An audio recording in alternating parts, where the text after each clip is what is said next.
Here from the Film by Bike Film Festival, and we're here for another bike culture happy hour. So we hope you guys all have something fun to hang out with, whether that's a beverage or some sunshine. Maybe you're petting your dog and relaxing. Maybe you're in your pajamas. We hope you guys are all having a good evening as we move into another bike culture happy hour here. This has been a fun series that we're running as we get through quarantine.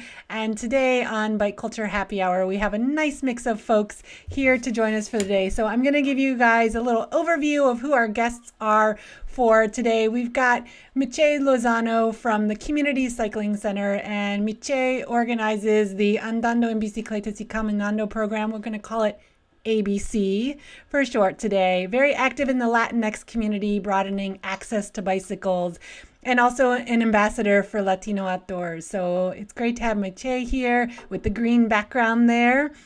We've also got Matt Ruddy. He is a mountain bike enthusiast and also the Equity and Education Director at the Rosewood Initiative. Did I get your title correct there, Matt?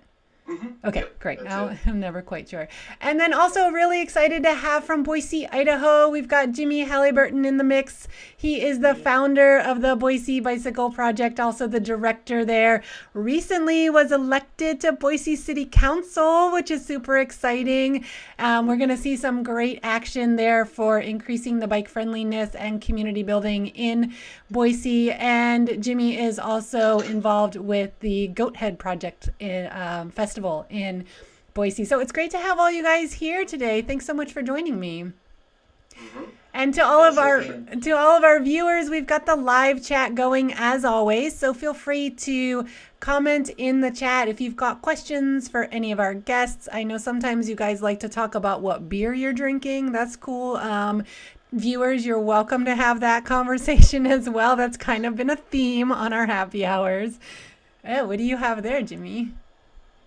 Oh, that's our local Lost Grove brewery. They're right behind the Boise Bicycle Project, so still Awesome. drinking local. Awesome. We've had some really great bike culture happy hours going over the last couple weeks. And before we really jump into things here, I want to give a quick shout out to this weekend. We're kicking off the Bike Movie Nights series for Film by Bike, and we're really excited to be raising awareness for World Bicycle Relief. They are a strong partner of Film by Bike, and right now they are mobilizing 2,500 rural health workers on the front lines with bicycles in underdeveloped nations. And it's something they do all year worldwide. And right now they have a special initiative going, and we're so excited to have them doing the great work that they're doing. And we're going to be talking about their special campaign. So that's Saturday. You can get your tickets at filmbybike.org.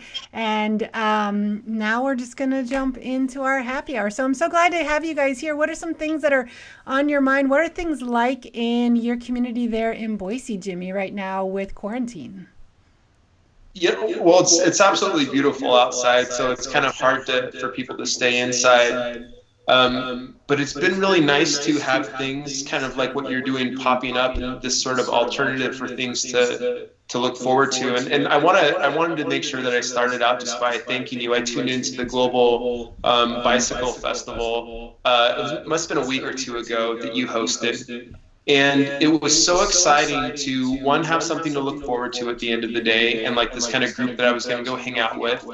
And then it was also exciting just like yours pivot and do something a little bit different.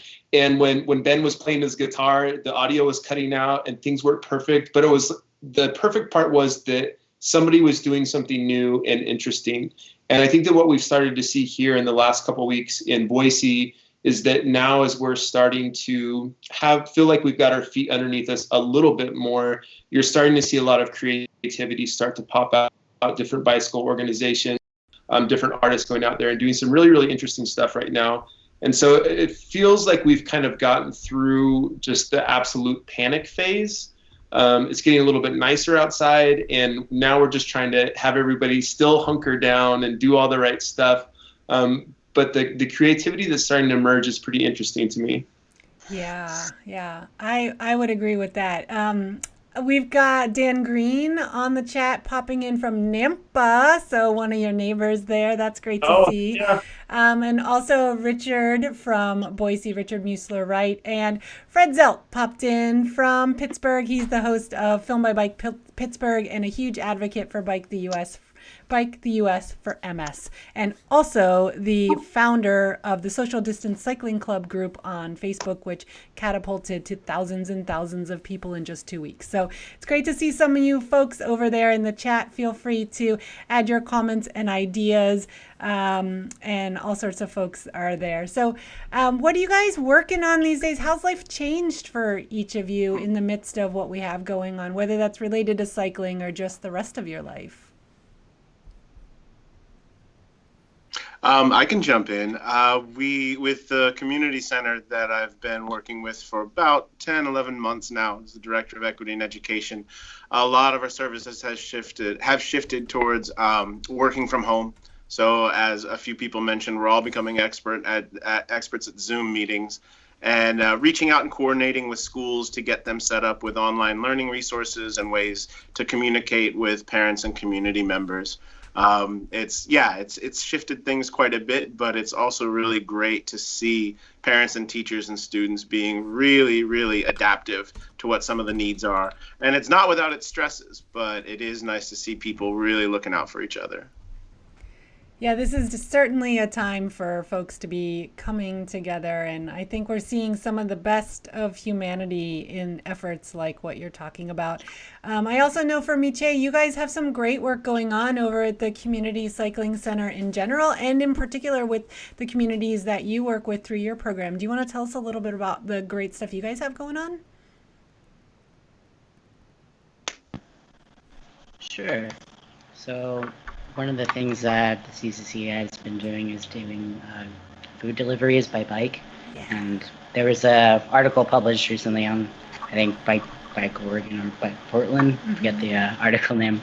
But yeah, that was one of the things that was brought up by the CCC, just wanting to help out the community. And we had volunteers that are willing to do that stuff. And particularly for the program that I run, though, it's been pretty difficult for that community because a lot of our volunteers from the Latinx community were the most heavily impacted by the economic and health fallout from this pandemic. So it's been an interesting time for me to go from essentially having the job of bringing people together to now it's sort of I'm also trying to figure out what I'm gonna shift to do now, and then organizing to bring them resources and help instead of doing bike related stuff. But we are talking about getting some pop-up bike repair stations in the neighborhoods that I work with so that people can bring their bikes in, because as I've been calling people and finding out what their needs are, one thing that keeps coming up is that they need bike repairs. And so that's one of the things that we're brainstorming right now is on top of food deliveries by bike, maybe we could do some pop-up stations in the Latinx communities that we work with. That's great. And I know you guys have specialty fundraising campaigns going on right now, and we will be adding that to the information section below this on YouTube. So if I don't get to it during the call, feel free to return to this same link for this happy hour, and we'll have more information about that. We also have links to everybody's organizations in that section, so you guys can find out more about what everybody's working on. But I mean, Miché, I would imagine this is one of those times where you think you thought you were just trucking along and doing great work. It's already hard work as it is, and now extra challenges and things to take into consideration. But I know the Community Cycling Center has such a long history in Portland and so many great connections and alliances with other organizations. It seems like your organization is so well set up to act at this time and to take action and to move in ways that are relevant. You know your community. It seems like you know your community so well that you have that ability to really jump in and take action, and it's great to see that. Yeah, the Community Cycling Center is very loved by a lot of the community. I actually started off as a volunteer with them when I first came to Portland, and now I work with them. So it's been a really nice, loving relationship the whole time, and it's like my favorite job that I've ever had. Just like being able to work on bikes and be a part of this community and like teach people bike maintenance skills. That's like it's frustrating. I'm not the best mechanic, honestly. I'm not like a super like intense bike person. I like getting from point A to point B on a bike, and I've been biking since I was a little kid. And so when I got this position, I was like, all right, I'm used to working with the Latinx community. Now it's like bikes. This is the lens we're working with, and it's been an interesting experience to use my skills from working with like the outdoor community with Latino Outdoors and going like hiking and stuff like that, and translating it into bike skills and what do we call it? Transferable skills from bike mechanics to real life stuff. Yeah. Yeah, and I have to say, just to have a little love fest here, the Community Cycling Center was the first real job I had when I moved to Portland, and one of my first real jobs as an adult, and definitely was my favorite. It was like such a dream come true to work there and be like, I love bikes, I love people, I love getting people on bikes, and I get to do this as a job. And then I went to Boise and met Jimmy, and I was like, oh, Jimmy, you get it. Like, you're running an organization that's so similar to the Community Cycling Center, and you know how, you founded it and you run it, and just this idea that we get to share our passion of bikes with people and get more people on bikes is just such a cool world to get to operate in.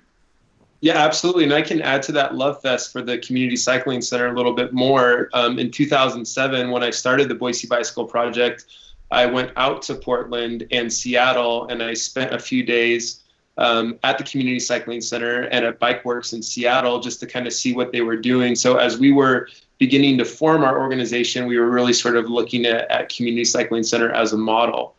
And I think one of the impacts that we don't always see is the impact we make on somebody and then how they take it a step further. And so Community Cycling Centers has had an impact on Boise. We watched what you were doing, and it's helped us make a better organization here. And so one of the interesting things I felt like in this pandemic is there's this listserv that a lot of our bike co-ops subscribe to called Think Tank.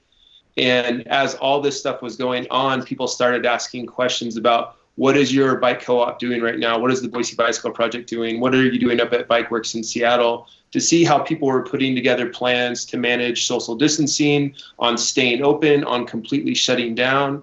And it was really interesting talking with some of the folks from Bike Works in Seattle, because they were probably about 2 weeks or maybe 3 weeks further along in the effects of the pandemic than we were in Boise. So we could kind of tell what was going to happen in Boise by what was happening on with our friends up at Bike Works. And so it was really cool to see all the different bike groups come together in a very grassroots way, sharing everything that they possibly could to make sure that we could still impact the communities that we're trying to serve. Because like Miché was saying, a lot of the communities that we serve are being impacted by this disproportionately. And for us just to shut down services completely, really kind of ends one of the lifelines they have to a lot of different resources. And so a lot of us ended up staying open as essential businesses, even if we were maybe closed to the public. The doors were locked and we were still doing work behind the scenes, trying to make sure everybody who had bicycles or who needed bicycles the most still had that access. But it felt comforting to be able to be on a computer and know that you had this support network from all across the country who was all dealing with similar stuff. Yeah, I think that's great. And, one of our viewers was wondering, Jimmy, for you, how the pandemic has impacted the Boise area refugee community now that you have the stay safe at home order. Are there ways that community has been, if you know much about that, how that community has been able to be supported through this time? Sure. So Boise has one of the largest refugee populations per capita in the country, and we're really lucky to have that community here, because otherwise we don't have a lot of diversity in Boise. And it's really exciting to see some of our second and third generation new Americans bring this new identity to our city that we love so much. It's been weird and interesting, I guess, for me going through this whole process, because I feel like I've been living two lives. One is really the executive director of the Boise Bicycle Project, and then the other one is a new city council member for the city of Boise, and kind of getting to see some of the problems at large and then in a very specific way. And I feel really lucky to have so much experience working with the refugee community at Boise Bicycle Project so that we could make sure we were talking about that issue at a city level. But one of the things that we know happens is that during a time like this, people are getting information from all sorts of different directions. You're getting it from social media, you're getting it from your friends, hopefully you're getting some from the city itself and from the news channels. And when you've got a population whose English isn't their first language, the confusion that goes along with that messaging is even that much more difficult.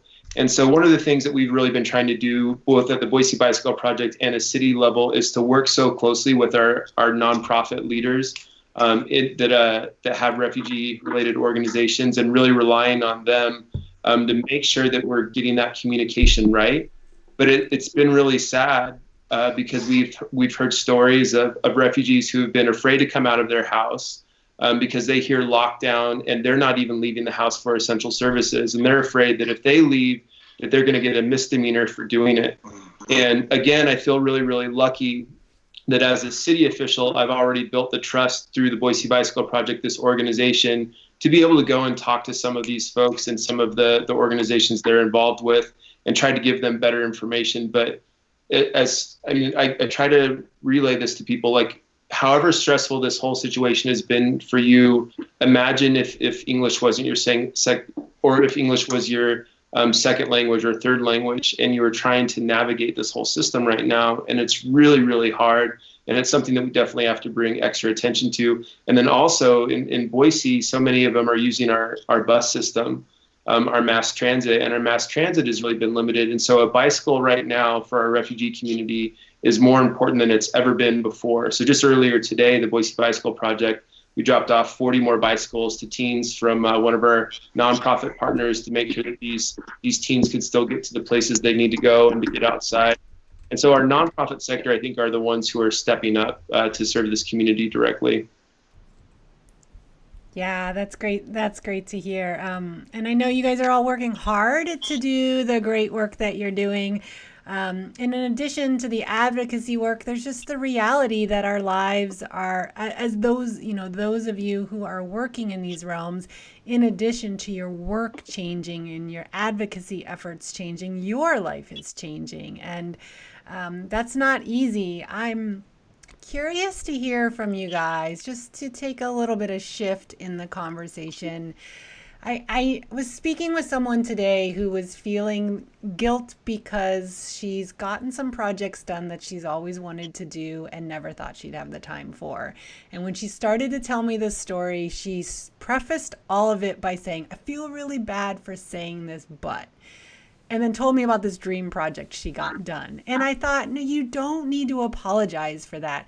The world has been spinning so fast over the last few years, and it has come to a relative standstill in some regards. And if we are using different time to do different things, I think that's okay. Or if we're observing things that are happening that don't usually happen, and seeing those elements is making us happy, it's okay to be happy that we're seeing something that brings us joy in this crazy time. And I'm curious to hear from each of you, what are some things, what are those silver linings to this challenging time? What are you seeing in humanity, in your neighbors, in your friends, and in your communities, or in your own life directly, that's different, that wouldn't usually be happening at this time? I want to give a little time and space to talk about that, because I think it's okay to find the joy and the happy moments and the positive things, even though we know this is such a hard time for everyone, especially the communities that we've been talking about. So I'm curious to hear from you guys. You guys can all just jump in and share some ideas. Sure, I can jump in, and I want to do a little button hook from the segue to mention that I will send you the links to the Rosewood Initiative Great. and the Pear Bike Shop. Those are some of the things happening in the community for us now too. I can send those along. But the other thing I can do in terms of having time for projects, let me see if I can get this camera flipped around. Nope, that didn't do it. It's got to be there somewhere, right? I'm not sure where it is. I don't know. I don't know where it is. Yeah, me either. Okay, so we'll skip that part. But in terms of finding little bits of joy, I'll just spin my chair around then. Oh yeah, there one you of the go. things I've been able to do is take some time to set up a little home studio. Oh yeah. Oh yeah, And, Matt. Plenty of time to get into some new hobbies, some new guitars, some new things. But I've also set up a little home working studio and have been able to tutor a handful of students and parents who are at home right now. And, you know, online learning resources is one thing, but having a friendly face to talk to and even coaching some parents into how to get through these tough times with their kids. A lot of parents have been posting about the fact that they had to become instant teachers overnight. And it's nice to see that they're getting a solid exposure to what classroom teachers have gone through. It was 17 years in K through 12 classrooms for me, and it's it's fun to see parents jump through some of those hoops now too. So thankfully, even though we're all supposed to be staying home and staying inside, I've been able to take this upstairs space that I have and turn it into a place where I can work a little bit, play a little bit, get the teacher chops going again a little bit. So it's been pretty inspiring to see the creativity that people are coming together with. So parents are turning everything from fixing a bookshelf into a geometry lesson to, you know, using the garden bed out back into a science and biology lesson. So it's that's the kind of stuff I like to see. Yeah, definitely. How about some of for Jimmy and Miché? What are some things that you're seeing? Are you seeing? You know, and if there's not, if it is just a struggle, that's definitely understandable. But are there elements of change that you are seeing happening right now that that you're observing? Yeah, so one of the things that we're finding here in Boise is that we have this incredible network of trails in our foothills around kind of the north end of town, which tends to be one of the wealthier areas of town. And the foothills they're just getting used like crazy. Like there's so many people in there that it almost doesn't feel safe to go out and go for a walk in the foothills anymore. And so what people are doing is they're walking around their neighborhoods. And what's happening as people are walking around their neighborhoods is that they're beginning to understand different infrastructure needs in their own neighborhoods, sidewalks that are broken, sidewalks that aren't wheelchair accessible, areas where there can be, you know, bulb outs, things to slow down traffic, you know, speed limit that doesn't feel comfortable, things like that. And so I've been trying to go on some of these Instagram story walk audits, showing people like, this is how you do a walk audit in your neighborhood. And here's how you can, here's a sidewalk that's good, here's a sidewalk that's bad. You know, here's a car that just, you know, went by at 35 miles an hour in a 20 miles per hour zone. Like, how can we actually talk about the way that this street is built and the way that it influenced that car's speed? And so it's been interesting because so many people are out walking around that they're getting to know their streets and their neighborhoods a little bit better, and that's really exciting. The other thing that is really interesting to me right now is that we have this community who are using our parks and who are using our trails and our foothills a lot, and then you have a whole other part of the community that doesn't have that same access, or the streets in their neighborhood are even less walkable or less bikeable. And so some of the inequities that we know that exist are becoming so much more apparent and so much more obvious. And I think one of the exciting things is it's going to be a lot harder to ignore some of those things going forward. And as an elected official, as a bicycle advocate, we can really point at those things really hard right now and say, hey, like, this kid doesn't have access to a park. This kid doesn't have a safe street to walk on. These are issues that we have to address. And so a lot of these problems that have existed for a long time are now right in front of our face, and we just can't ignore them. And so I've been having a good time trying to get people to go out there and walk around and introduce a couple different vocabulary terms like curb cuts and bulb outs and, you know, hawks and all the other like really nerdy street stuff, but getting people prepared to talk about those things and advocate for them when that time comes. Yeah, I think that's great. And I think that vocabulary is important. It's helpful for us to have a shared language around cycling infrastructure, cycling culture, and advocacy in general, because when we come to the table and have that shared language, then we're taken a little more seriously. And when someone knows some of the words to use to describe what they want, they know what they want in theory, but they don't know what those words are. Once you know those words, that's powerful. And to be able to say, I want a curb cut, instead of I just want to be able to get across the street better. It's really powerful. Well, so yeah, absolutely. And to be able to sit in a room and when people are talking to not have it seem like a foreign language. Mm-hmm. And so that's the other part of it, is that a lot of people want to advocate for themselves so bad, and then they go into a setting like a city council meeting or like a highway department meeting, and they're hearing terms and language that they never hear before. And so, yeah, we can empower people to be asking for those specific things, but then also kind of eliminating this barrier that sometimes feels like it's in place for a reason to keep other people out, and we can start breaking that barrier down. Yeah, definitely. So folks, if you're tuning in tonight to Bike Culture Happy Hour, we encourage you to use the chat window and tell us what things are like where you live, what you're seeing as the silver linings, and also what are some of the projects that you're working on in your own community or how you're spending your time. It's nice to see Peter Kuntz in the chat window. He's a local Portland cyclist who's been tuning in on these, as well as Fred Zelt and folks from all over the country. It's nice to have you guys here. I've been trying to keep an eye on what you guys are chatting about there, so feel free to add more ideas to the chat window. And Miché, I'm curious to hear from you. What are some things that you're seeing that you think are interesting in this time right now? Kind of mirroring what what's your name again? Remind me. Jimmy. From Boise. Jimmy. Okay. Yeah. Thank you.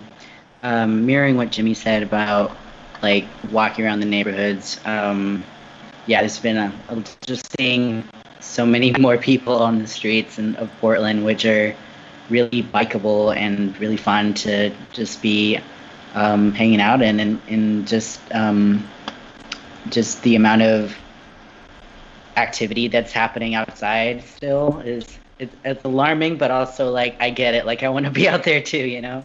And the response of the community cycling center in the initial like outbreak phase of the pandemic, I felt like they were really supportive of everybody, not just the staff, but like the volunteers and, you know, our community at large. There's always like conversation about how can we help, and it just really warms my heart to be a part of an organization that thinks that way, you know.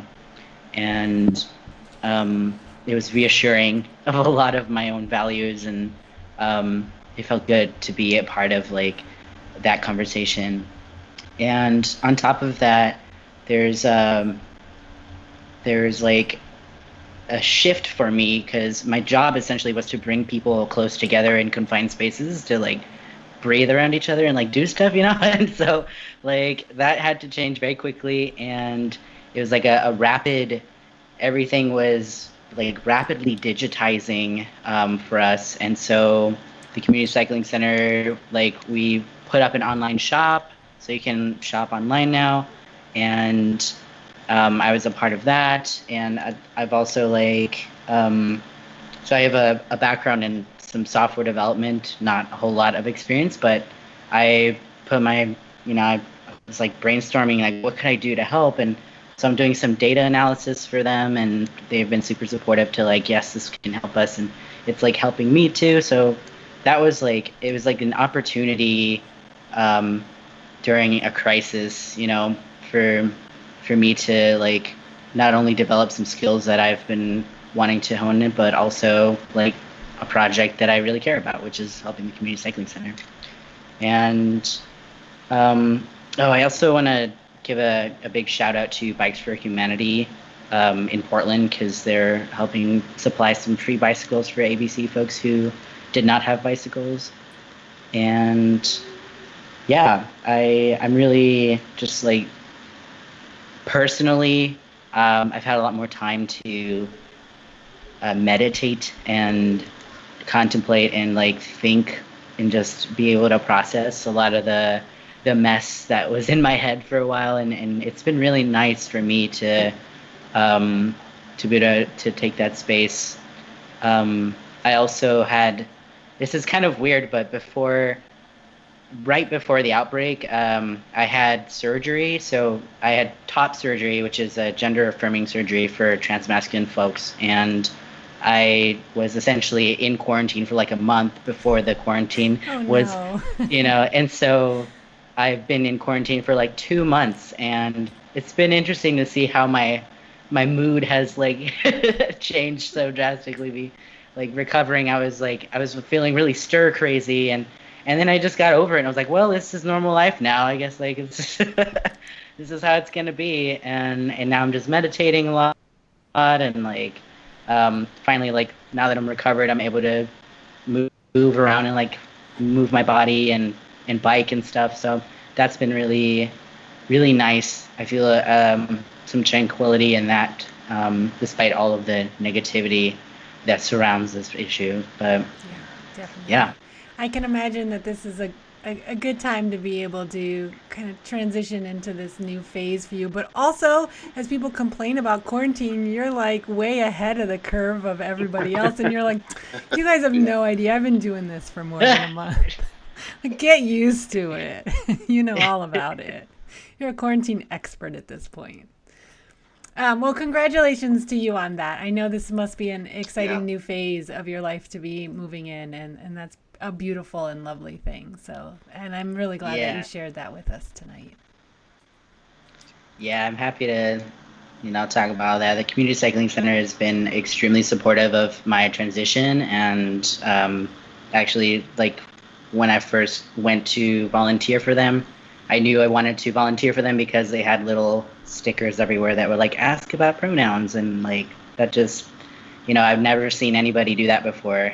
And well, I didn't live in Portland, but it was really nice. Yeah, definitely. Well, I know for you, Matt, this is a time of year where the trails are clearing up and drying out, and it might be a time where you'd be on your mountain bike or other activities. What's that like for you, not to be out on your bike as often these days? I'm still getting out from time to time, and I want to give a shout out to the people who are making space for each other. I haven't been able to get to the bigger trails that are like in the state parks and forests because those are closed, but there are still people out and around at Mount Tabor and Powell Butte and Forest Park, and I think it's been really impressive to see everybody stopping and waiting and giving space. I'm really impressed by these cyclists who are not barreling down the trails when there's people hiking or walking. There's been a lot of people stopping, just making room and not being selfish about the fact that they wanted to get out for a little while. I am working on perfecting the holding my breath technique as I pass by, and just doing the best we can to be decent about it. But yeah, I am getting out once or twice a week because I don't know what I would do if I couldn't. It would really, I think there's got to be a little bit of flexibility in there somewhere. But even around the neighborhood, I've seen more and more families now have time for an evening bike ride as a family. So it's interesting that now that there's space and time to do this, I'm really hoping that there's a bit of a shift in terms of how hard we all work ourselves into the ground sometimes, because it's great to see a family of four now have a regular evening bike ride, where before that they might have been rushing through dinner, getting to homework, running errands, doing this other thing, and now it's time to slow down and do some things that help us maintain our sanity and improve our quality of life. Yeah, definitely. I love seeing that. One of our folks in the chat was wondering about the group rides in Portland and how we're all getting through that here. Dan Green chimed in with that. So yeah, that definitely speaks to it. There is some social distance riding happening. Fred Zelt, who's in the chat, can also speak to that. There's a whole movement on his social distance cycling group, Facebook group, about people who are riding solo with masks. And in fact, somebody put together a really beautiful video Never before have I liked the image of just a single solo bike. I thought that was so boring. But this woman put together a woman from Rockford, Illinois, put together a beautiful compilation of solo bikes and people with masks on it's a compilation of the posts that have happened in the Social Distance Cycling Club Facebook group. And she tagged each one with where they're from. It's from all over the world. The people in this Facebook group are from all over the world. And it was originally about an 8-minute video. She edited it down to about 3 minutes, and we're going to show it this Saturday at our bike movie night. And it's just so powerful right now to see that image of a bike alone, a rider alone, a rider with a mask on, just something that we haven't really experienced before. But for a lot of people who are used to being social and being on their bikes, a lot of people who don't enjoy conversing with people but can feel comfortable around the shared passion for bikes, it's a great avenue for a lot of people who struggle with social anxiety or other challenges, and to not have that right now really is impactful. And I am concerned about people in that realm struggling with issues of depression and isolation and not being able to have the avenue for socialization that they are used to and most comfortable with. And for a lot of people, that is group rides. So it's certainly an interesting time. I've really appreciated a lot of the creativity and humor that has come out in this time, because it's, even though it is a very dark time, I'm specifically following some indigenous people who make some really funny memes, and one of the things they said is, indigenous people have been laughing through hard times for centuries, so yeah. It's just a part of the process. And I just wanted to show off this little mask that my friend made me. It's like, ooh, cool. Really cute. Yeah, and I've seen some really awesome masks coming out. Like, people are kind of like turning into like a fashion statement, and like a post-apocalyptic, whatever, like like Mad Max era. It feels really like a form of solidarity to see people embracing it with such creative flair. Yeah, I thought of that yesterday. I saw someone with a skeleton mask and thought, oh, I'm surprised I haven't seen more of those. Just kind of that, this is my grill beyond my skin and everything. And I thought, oh, what, a skull. Like, why haven't we seen more of that? I'm kind of surprised, but I think that's the next phase as this continues. We're going to see the mask creativity. I also love seeing the mask. Shout out to all the mask makers. I know there are many folks out there who are doing mass production of masks, and there are folks who are obsessing over the perfect design. Yes. And Jimmy's always rocking the bandana, so you're well set up for it. I don't know what it's been in fashion for a while, according to me. But that has been part of your uniform for a long time. I love that. Well, I will say I'm pretty grateful for some friends that each. I mean, who knows what's going to happen with sports events this year? They're not talking about anything till 2021, but I'm really lucky to be part of a rowdy bunch of fans at a Steelers fan club here in Portland. And one of the fan club members took it upon herself to sew up a bunch of cotton masks for us with a bunch of team emblems on them.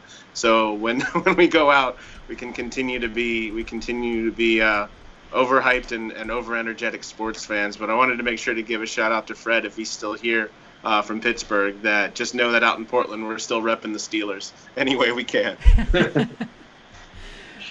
Someone in the chat was also wondering what's up with Pedalpalooza, our month-long bicycle celebration. Film My Bike got started as an outlet of Pedalpalooza. We started as a fundraiser for a singular Pedalpalooza event back in 2003. So deep love for Pedalpalooza. And there is a plan for how Pedalpalooza, our month-long bicycle celebration, is changing. I don't know the details on that, but I know the folks involved have had a plan for quite a while. They were quick to jump on this. And it basically right now what they're saying is Pedalpalooza is likely going to look very different, but it is still going to happen. And that's the entire month of June here in Portland, with free events every day, as many as 20 events in one day, and far over 300 events throughout the entire month in a standard year, though that might look different this year. Film My Bike was working on an awesome event with the Street Trust. That was the Bike Love Fest. we don't know what that'll look like this year. We may postpone it until next year, but we will still ride our bikes in June. So for those of you who love Pedalpalooza, stay tuned to Pedalpalooza on the socials. I'm sure they'll be updating folks on what they have planned for that. I feel like World Naked Bike Ride is going to still happen, but it won't be in a group of people. It'll just be like random people on bikes in every corner of town. Yeah. And people will be like, what the heck is going on right now? When it's not a big group, they just think it's a weirdo. It's quite different. Like, I always wear my clothes to get to the start line because riding through my neighborhood doesn't feel quite right. So I don't know. That'll be interesting. We'll just see pockets of naked people all over the city. I don't know. Nothing. I don't mind that. I'm up for it.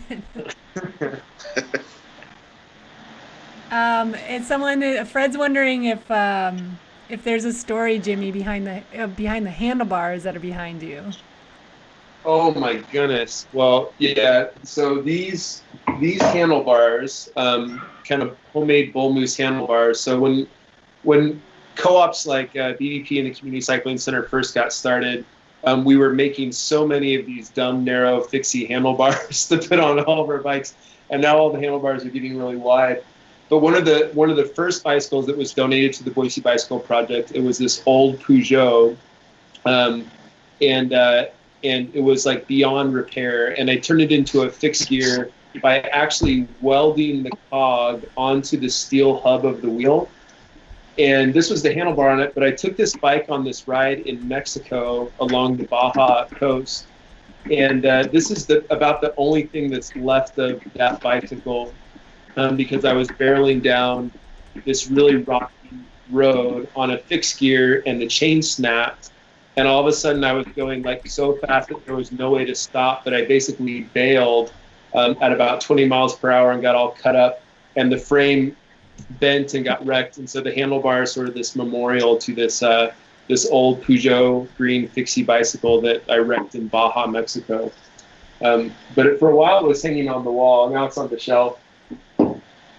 Nice to have that as a little keepsake there. Yeah.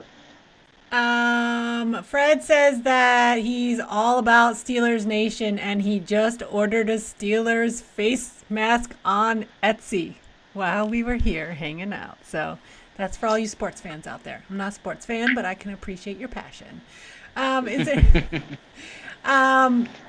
Is there anything we haven't yet touched upon that you guys want to mention? Any projects you're working on that deserve some attention and some love?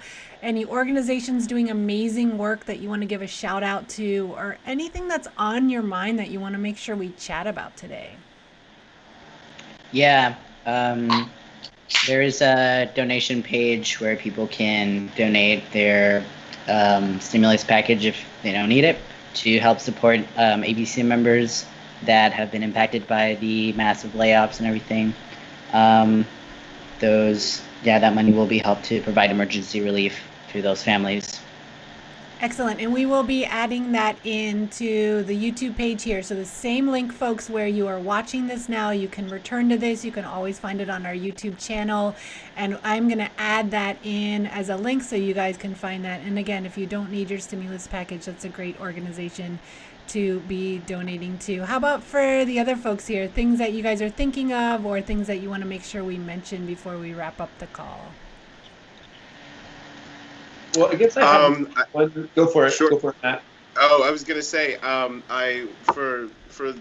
since we're being told to stay home, I will say that a pretty active member of donating for events like Mountain Bike Oregon and other things related to the biking community is that Reverend Nat from Reverend Nat's Hard Cider he has a team of people doing home deliveries. So if you have a taste for Cascadia or Viva La Pineapple, or you need some of his sour cherry, you can order online, and it might be Nat himself who drops it off or some of the members of his team. Thankfully, he's been really great about making sure my refrigerator shelf is still stocked. And I saw a photo that of him at his dining room table with a list of all the orders that were piling up for their home deliveries. I mean, it's just like people are flying by the seat of their pants trying to figure this stuff out. And he just figured out a home delivery. It's not like he already had a home delivery process, but he's a smart fella. So it was neat to see that he and his wife hanging out and figuring out how they're going to get things done. So that it's neat to see that kind of thing. And I don't have a specific nonprofit other than Boise Bicycle Project that I would direct you to donate to. But I do want to say that, like, right now, our nonprofit sector, they're in such a tough spot because they really are trying to serve so many of our people who don't have other resources right now, who are really experiencing these issues the hardest. And so I just wanted to make sure that people don't forget their support for the nonprofit sector. You know, we have a lot of people who are out there who are essential organizations who are making sure that people don't slip through the cracks. And even if it's $10, like right now, $10 is worth $1 million. And the nonprofits feel that. And I know for us at the Boise Bicycle Project, we don't have the ability for a lot of our volunteers to come down. But when we see a $10 donation or a $5 donation, or just a nice note from one of our volunteers or one of our members that says, we're still thinking of you, it goes such a long way just to see their name, because we miss their faces and we miss their presence right now. I am curious, and I have a question that could go to any of you.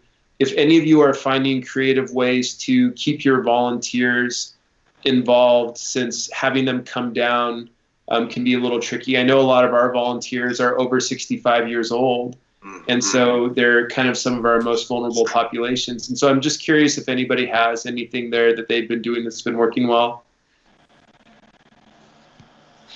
I've honestly been hesitant to start that, like with my community members, because they've been so heavily impacted by this pandemic.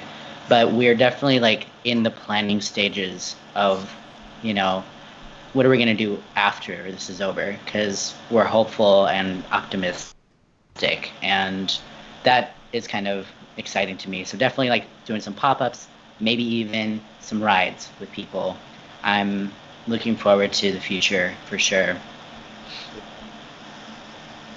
Yeah, I think this can be a really powerful time where even if we can't activate folks, we can stay in touch with them and remind them that we are here for them. That's why we started these bike culture happy hours, and we started so many online things. We never did online things before. Our YouTube channel was started in 2008, and we never did anything with it until about 2 weeks ago.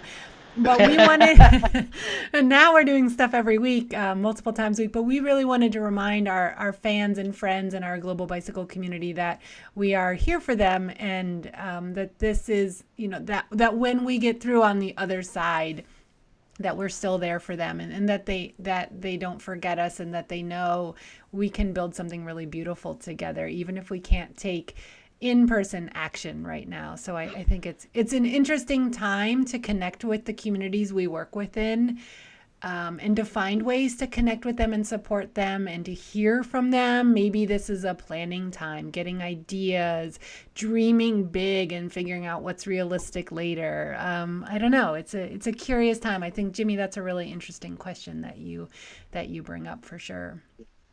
Yeah, I think to add to that, I did finally figure out how to flip the camera around. You just touch the screen where the camera is. Cool. One of the links I'll send along is to my webpage and a YouTube channel that I have, because like I mentioned, I've been videotaping simple activities for parents to do with their students. So there's about 17 years of class warm-ups and icebreakers and all sorts of things we always used in class to get our brains moving and get ourselves thinking. So if you're a parent, or you know someone who's a parent and they're on the verge of pulling their hair out because they don't know what to do, these are usually really short 3 to 5 minute little warm-ups that you could use to take a break, switch things up throughout the day, and just do stuff to stay involved and engaged with cousins, siblings, friends, parents, and stuff like that. Yep, that is awesome.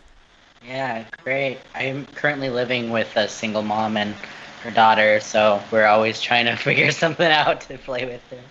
Oh yeah, and I think what I've been aiming for is as some of the schools and districts are setting up online learning platforms, and that is one reasonable solution, but I also have been working with educators and parents and students to just be able to drop off a short activity, be creative, switch it up, do it your own way, so that you can get away from the screen and go do it on paper, go do it in the living room, go do it at the kitchen table. I think I'm encouraging everyone to be really careful in terms of education, to not turn the screen into the point of learning, just where you access the ideas for it. It's a good point. Yeah. Yeah, one thing that happened today that was pretty interesting is we had a brewery, 10 Barrel Brewing, reach out and say, hey, we're paying all of our staff, but we're paying them to stay at home right now because we're closed down. Is there anything that we could help with? And we have this statewide day of giving called Idaho Gives coming up. And it's like, yeah, you guys can adopt the Boise Bicycle Project on our social media platform for a day. And so they've got about 40 employees who for that day will be commenting, sharing in their stories, like reposting all sorts of stuff. But I thought it was an interesting idea for an organization that has people that they want to pay, but they don't have necessarily things for them to do. Was like, hey, why don't you go adopt a nonprofit and just support them on social media for a couple of days, and you get 30 or 40 people commenting, and all of a sudden your stuff is a little more visible. So I thought that was pretty cool. Aileen, I really appreciate the fact that you've shifted and you've brought stuff online so fast.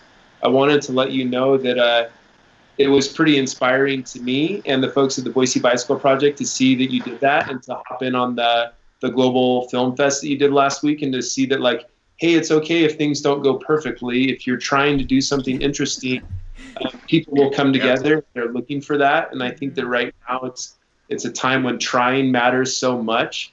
And so I just wanted to thank you for providing that venue. I found out about it on Swift, Built by Swift, the bicycle bag company. Yeah, thank you, Swift, for that. Such a good job with their emails. And you were tagged on there. And then I found out about it. And then we posted about it.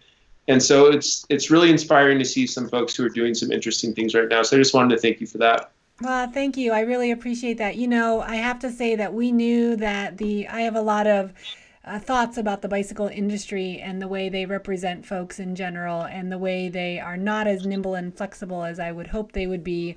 But the bicycle advocates and the bicycle community is nimble and flexible. And we wanted to showcase what it means to jump in and support each other at this time, to offer comfort and entertainment, and to galvanize bike community at this time that's so needed. We knew the bike industry wasn't going to do that. So we decided to act quickly and act fast.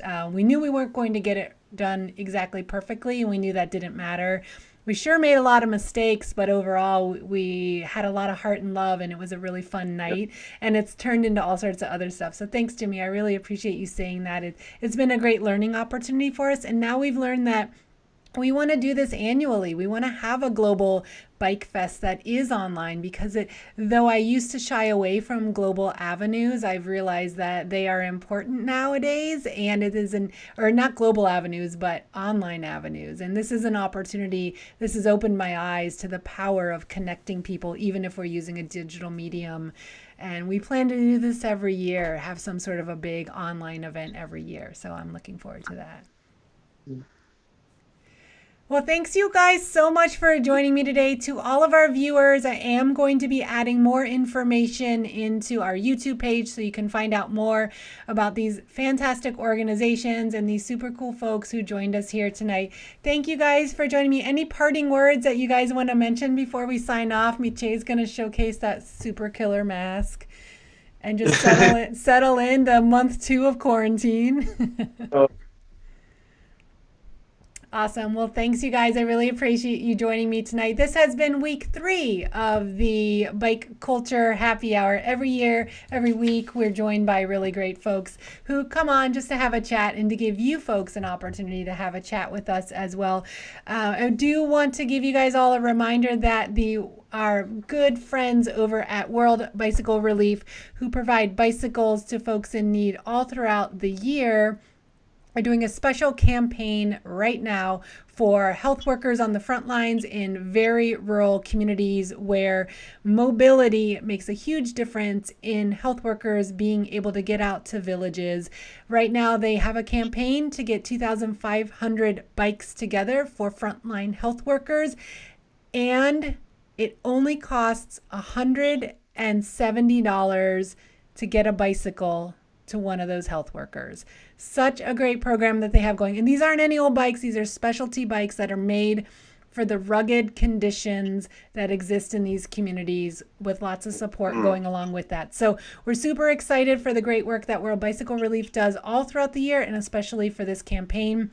We'll be talking more about this at our bike movie night, which launches this Saturday. We've got Pedalborne Pictures joining us, Jacob and Isaac. They do a lot of films for World Bicycle Relief. It's mostly movies, just a little bit of talk, but we're going to be showing stories with heart about how bikes are changing lives. We're really excited for this lineup of movies. It's some super great stuff. And then we have 2 more movie nights after that. And if we reach our goal for each of these movie nights, which is 200 tickets per each event, if we reach that goal, then we're going to unlock access to a 4th event, absolutely free for all, for the entire world to watch. Deep cuts from our archives, including the early years. So that's going to be our 4th event that we go through as well. It's going to be a lot of fun.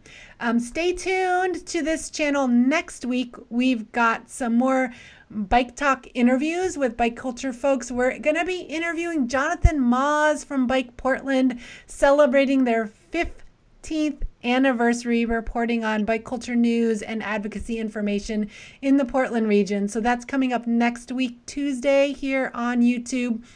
And also next week's Bike Culture Happy Hour, we've got Brad Nelson, who is a cycling event organizer, and we're working on maybe getting Cassie, the new owner of Gladys Bikes here in Portland. So I hope you guys have been enjoying it, all this great information that we get out there. Make sure you subscribe to our YouTube channel so you can get notifications of all the great events that we have going on. I wish you all the best. Stay in touch with us. We are here to support you and entertain you as we get through quarantine. So thanks everyone so much, and we'll see you next time.